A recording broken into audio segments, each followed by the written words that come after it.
오늘은 이 7등급에서 1등급으로 어떻게 갈 수 있었는지 이게 잘 안 믿는 사람이 좀 많고 이게 방법이 어떻게 되는지 궁금해하는 사람들이 상당히 많더라고. 영상을 안 올린 지가 꽤 됐는데도 오픈 카톡으로 질문을 많이 해줘.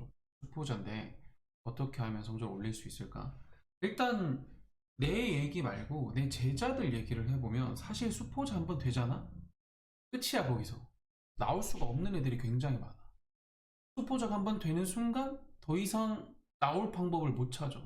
본인 스스로 안 될 거라고 생각을 한다고. 좀 안타까운 일이지. 실제로는 가능한데 그걸 그렇게 생각을 해버리니까 안 되는 경향이 좀 있거든.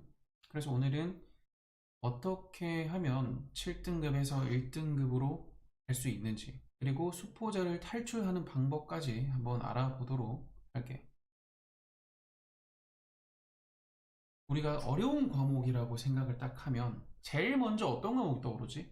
사실 요새는 국어라고 막 얘기를 해. 근데 예전에는 국어가 어려운 과목이 아니었어. 국어는 1등급 커트가 거의 뭐 95, 96 뭐 이렇게 나왔었거든. 국어는 지금처럼 추론이 아니었다고. 옛날에는 사실적 사고를 했었어. 근데 사실적 사고가 작년, 재작년 기준으로 추론적 사고로 완전히 바뀌어 버렸어. 2021년 해결의 변증법, 그리고 그 작년에 북학이 나오면서 추론적 사고로 조금 바뀌기 시작했어. 자, 근데 이거는 작년, 재작년 얘기고 전통적으로 어려운 과목은 수학이다 이거야. 학원 제일 많이 가는 거, 과외 제일 많이 하는 거 당연히 수학 과목이라고 생각을 하거든, 보편적으로. 그리고 어머님들도 보편적으로는 수학을 투자를 많이 해야 된다. 어릴 때부터 빡세게 해야 된다. 선행을 해야 된다. 뭐 이런 말씀들 많이들 하시잖아. 그래서 보통 어려운 과목 하면 수학을 떠올릴 수가 있다 라는 얘기야. 자, 그러면 이게 왜 이렇게 어려워지는지를 한번 생각을 해보자고. 사실은 있잖아, 중학교 수학은 그렇게 어렵진 않아. 왜 어렵지 않냐? 양측이라는 공부 혹시 아니? 문제를 많이 풀어가지고 유형을 익혀버리는 거. 그 유형을 익혀버리는 공부를 하면은 사실 상위권 성적 충분히 받을 수 있어. 어렵지 않지. 분량이 많지도 않고. 할 공부가 그렇게 많지 않기 때문에 양측이라도 충분히 중학교 수학은 페어가 가능했던 거야. 근데 문제가 뭐냐면 고등학교 딱 지나가잖아. 그러면 완전히 분량이 차원이 다르다. 그리고 분량만 다른가?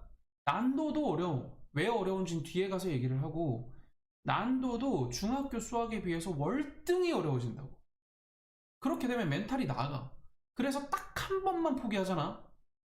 여러분도 아니야. 딱 한 번 시험을 포기한다고 치자. 그럼 그때부터는 이제 수포자가 되기 시작해.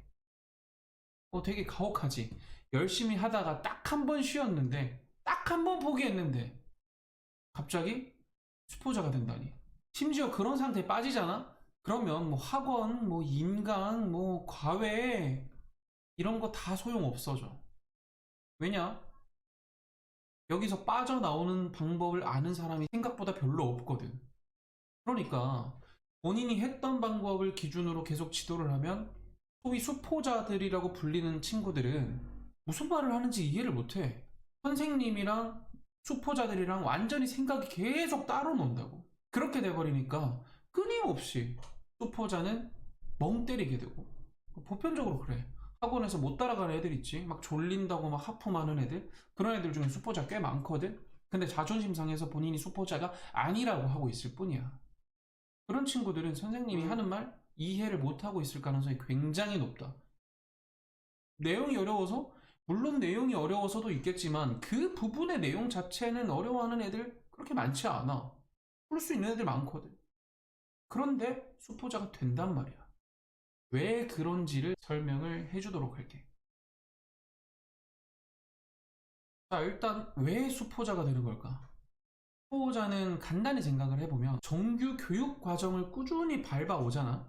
그러면 초1부터 중3까지 총 몇 년이야? 9년이지. 9년간 수학을 단 한 번도 쉬지 않고 꾸준하게 학습하게 돼. 근데 문제가 뭐냐면 계속 다른 걸 배우냐? 아니야. 쭉 연결이 된다는 거야. 쌤, 어려워지지 않나요? 조금 더 확장이 되긴 하지. 근데 완전히 다른 걸 배우지는 않아. 예시를 한번 들어볼게.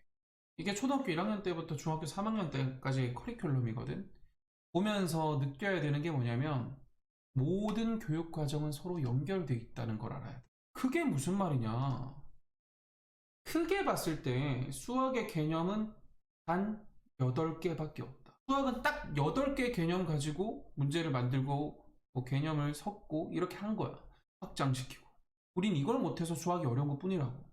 자, 그러면은 초등학교 1학년 때부터 꾸준히 어떻게 배워가느냐? 수와 연산과 문자와식, 규칙성, 도형, 측정, 함수, 기하, 자료와 가능성 여기에 대해서 끊임없이 누적하면서 학습을 시켜오는 거야. 완전히 별개의 학습을 하는 게 아니라고. 보면은 다 연결이 된다는 거야. 그리고 보편적으로 수포자가 되기 시작하는 단원이 어디냐면 2차 방정식, 2차 함수야. 제곱근, 루트부터 망했다. 뭐 이런 애들 많죠. 여기 제곱근과 실수 파트가 중학교 3학년에 나와. 근데 이거는 반드시 유리수와 순환소수와 연결이 되거든. 왜 그러냐면 제곱근은 무리수니까 그 무리수의 개념을 알기 위해서는 유리수를 알아야 돼. 자, 유리수를 알기 위해서는 정수가 뭔지 알아야 되거든. 정수를 알기 위해서는 정수의 체계를 알아야 돼. 그리고 분수와 소수가 뭔지를 알아야 되겠지. 자, 봐봐. 여기만 보더라도 끊임없이 연결되어 있다고. 5학년부터 중학교 3학년까지 스트레이트로 연결이 되어 있다고. 단 한 번도 끊어지지 않는다고. 무조건 연결이 돼 있으면서 그 개념들을 확장시키고 연결시키고 해서 조금 더 어려운, 조금 다음 학년으로 넘어갔던 것 뿐인 거야. 이런 얘기를 하는 애들이 있어. 쌤, 수1이랑 수2랑 뭐 미적분 이런 것들은 연결이 안 되지 않나요? 연결 완전 됩니다. 이 화면 한번 보도록 할게요. 자, 이게 이번 10월 달에 쳤던 모의고사 문제거든요. 20번 문제면 어려운 문제야, 그치? 근데 20번 문제 한번 읽어봐. 최고차항의 개수가 1이고 다음 조건을 만족시키는 모든 3차 함수라고 그랬지. 그럼 이 문제는 3차 함수를 모르면 일단 못 풀어. 맞지? 자, 3차 함수를 모르면 못 푸는 거 확실해. 그럼 3차 함수를 알기 위해서 뭘 알아야 돼? 함수도 알아야 되고 3차 함수의 인수분해하는 것도 알아야 되겠지. 그럼 인수분해를 하면 뭐가 나와? 2차 함수가 나오거든? 그럼 이제 2차 함수, 아까 얘기했던 1차 함수, 1차 부등식 다 알아야 된다는 얘기인 거야. 결국은 앞부분이 부족해서 뒷부분을 모르게 될 확률이 아주 높다는 거지. 이 부분만 몰라서 그렇게 된 거 아니라고. 아까 보여줬던 그 교육 과정을 연결을 시켜보면 이렇게 연결이 될 수가 있어. 뭐 중3의 제곱근은 중2의 유리수, 중1의 정수와 유리수, 초등학교 4학년에서 6학년에서 분수와 소수와 연결된다. 그리고 2차 함수는 1차 함수, 그리고 그래프, 끊임없이 그래프들과 연결되고 함수와 방정식과 연결이 된다라고 볼 수 있다는 거지. 그럼 고등학교 과정은 다르냐? 아니라니까. 아까 얘기했다시피 모든 문제들은 무조건 기본적인 함수와 방정식 얘기를 할 수밖에 없어. 미적분은 더하지. 왠지 알아? 방정식 없이 미분 적분을 어떻게 할 건데? 뭘로 할 건데? 함수 없이 미분 적분을 어떻게 할 건데? 할 수가 없기 때문에 미분 적분은 무조건 함수와 방정식의 이해도가 굉장히 높아야 된다는 얘기야. 그렇기 때문에 이 수학은 굉장히 연속적이고 연속적인 만큼 문제가 뭐냐면 단 한 번이라도 한눈을 팔고 못 따라가면 수포자가 된다는 게 굉장히 가혹하다는 거야. 끊어진 고리가 생기면 거기서부터 따라가기가 힘들어진다는 거지. 놀 수 있잖아. 어떻게 우리가 평생 동안 공부만 하겠어. 근데 잠깐 놀았다고 시험 한 번 딱 포기했다고 수포자가 된다니 그게 힘들기 때문에 수학이 어렵다라고 얘기하는 거라고 생각해. 자, 그 다음 두 번째 문제. 정확히 모르는 게 너무 많다. 이 정확히 모른다는 게 뭐냐면 얼추는 알아. 문제도 대략적으로 풀리긴 해. 2점짜리 산수 문제 풀려요. 3점짜리 유형 문제 얼추는 풀어. 근데 문제는 100%다 맞진 못해. 그런 상태라면 정확히 안다고 할 수 없는 상태인 거야. 쌤, 저 그 개념 아는데요? 알지만 아는 데서 끝나는 거야. 활용을 할 수 없어진다는 거지. 그 활용을 할 수 없어진다는 게 무슨 큰 의미를 가지냐 이렇게 생각한다면 수능에서는 하나의 개념만 묻는 문제는 2점짜리 문제야. 3점짜리 문제도 한 개념만 묻지 않는다고.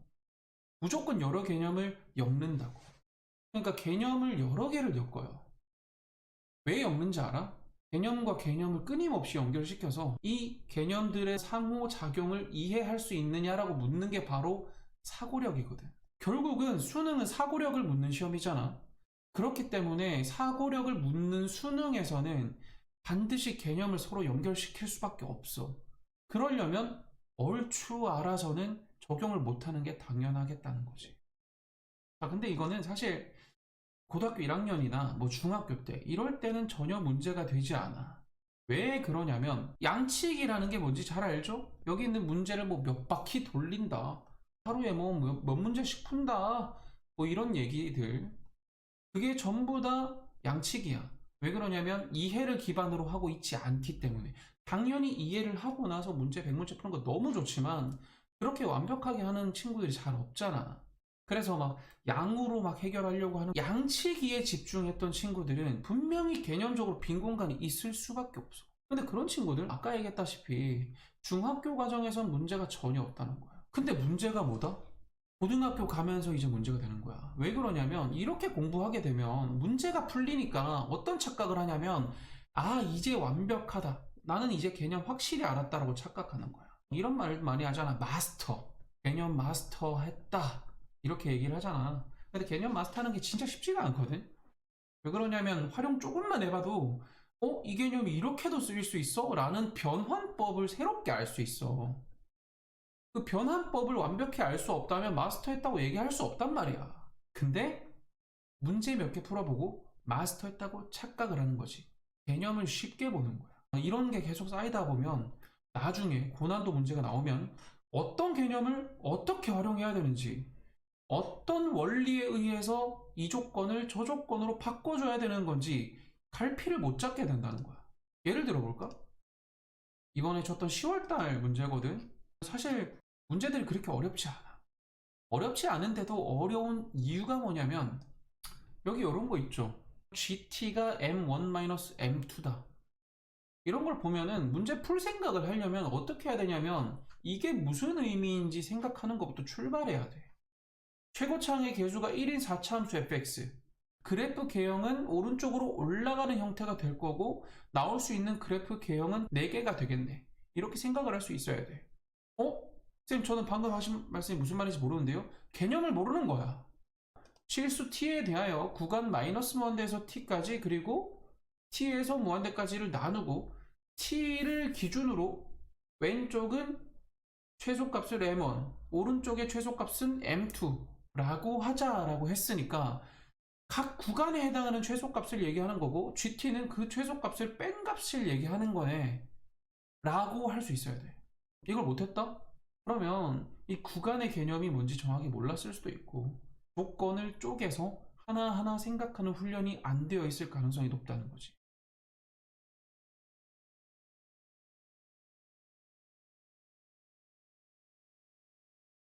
그러니까 결국은 공부 습관이 잘못되어 있다는 얘기예요. 그냥 문제를 많이 풀어보면 다 해결될 거라고 생각을 하고 진도 따라가기에 급급했다라고 볼 수 있는 거지. 그렇게 되면 무조건 이런 문제를 겪을 수밖에 없어. 결국은 수학 성적이 잘 안 나오거나 수포자가 될 수밖에 없는 방법으로 답습을 해가고 있는 형태인 거야. 자, 그럼 수포자를 어떻게 하면 탈출할 수 있을까? 이거 생각보다 간단해. 간단한데, 간단하다고 했지 쉽다고 하진 않았어. 간단하지만 어렵다. 귀찮아. 그리고 경우에 따라서는 좀 쪽팔림도 감수해야 돼.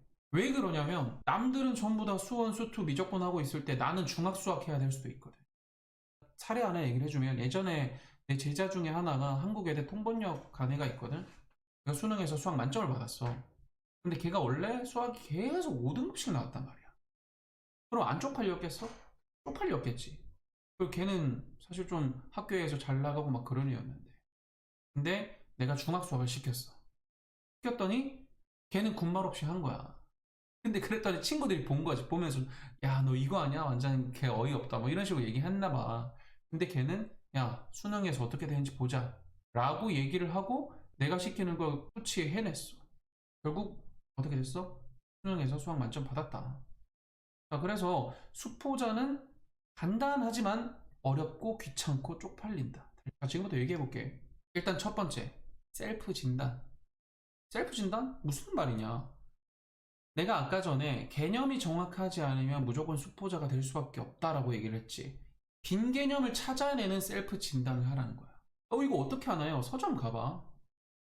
서점 가서 책 하나하나 보면서 각 단원 보면서 눈으로 문제를 풀어봐. 정확하게 풀리지 않는 부분은 정확하게 아는 게 아닌 거야. 쌤, 그 문제만 모르는 거 아닌가요? 한 두세 개 풀어봐. 그 중에 한두 개 모르면 무조건 모르는 거야. 정답률이 50% 미만이다? 그러면 무조건 그 단어는 모르는 거라고 봐야 된다. 그래서 정확히 아는 것과 모르는 것을 빨리 구분해서 어느 단계부터 시작해야 되는지를 빨리 판단을 해야 돼. 그래서 시작점을 잡는 거. 이게 첫 번째 단계야. 사실 이거는 내가 4년 전에 썼던 꼴찌도 통하는 공부법이라는 책에 똑같이 나와 있어. 그리고 이 생각은 여전히 변하지 않았다. 셀프 진단을 왜 했어? 보강하기 위함이겠지. 그래서 두 번째, 빈 개념을 채워넣는데 어떤 빈 개념이냐? 전 학년까지. 내가 만약에 고1이야. 그러면 중3 개념까지는 싹 다 알아야 된다. 빈 개념이 없어야 돼.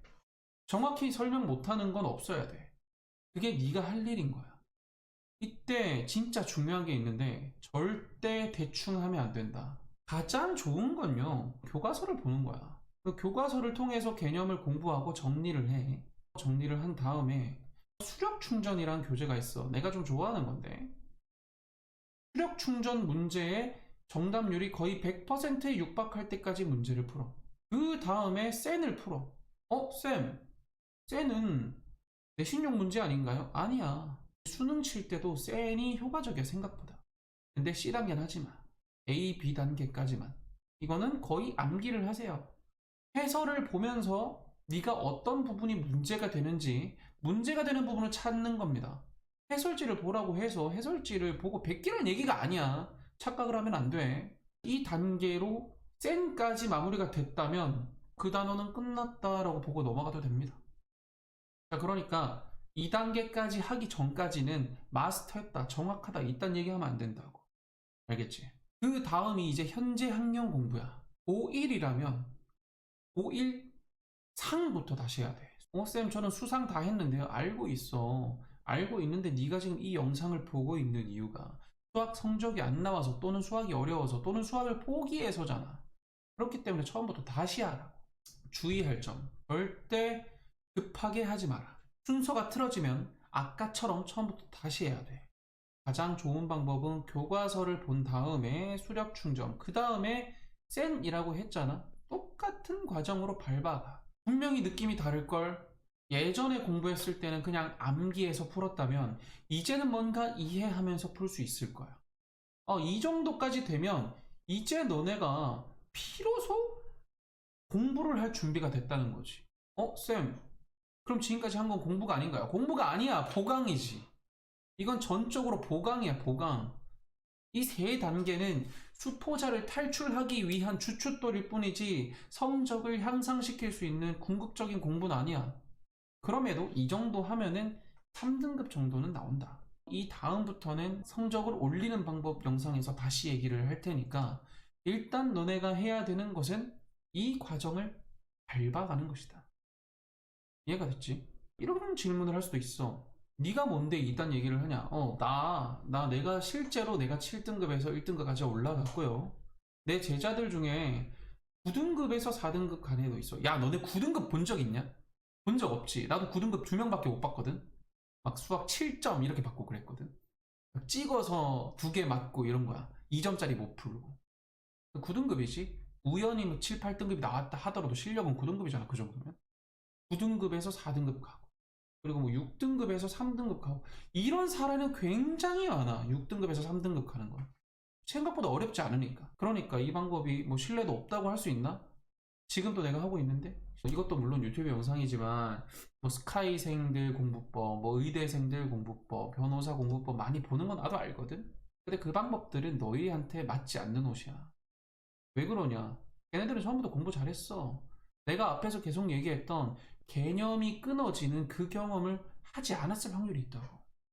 그러면 수학이 어려웠을까? 한 번도 안 어려웠을 수 있어. 계속해서 할만했을 수 있다고. 근데 그걸 따라간다? 너네는 절대 못 따라간다. 그렇게 공부하면. 그렇기 때문에 우리가 해야 되는 건 어떻게다? 보강부터 하고 출발해야 된다. 알겠니? 보강은 어떻게? 돌려봐. 오케이? 자, 과정 바꾸면 무조건 결과가 바뀔 수 있으니까 했던 식으로 하지 말고 다른 결과를 원한다면 다르게 하라고. 알겠지? 다음 시간에는 이제 3등급에서 1등급으로 어떻게 올리는지를 얘기해 줄게. 다음 시간에 보자.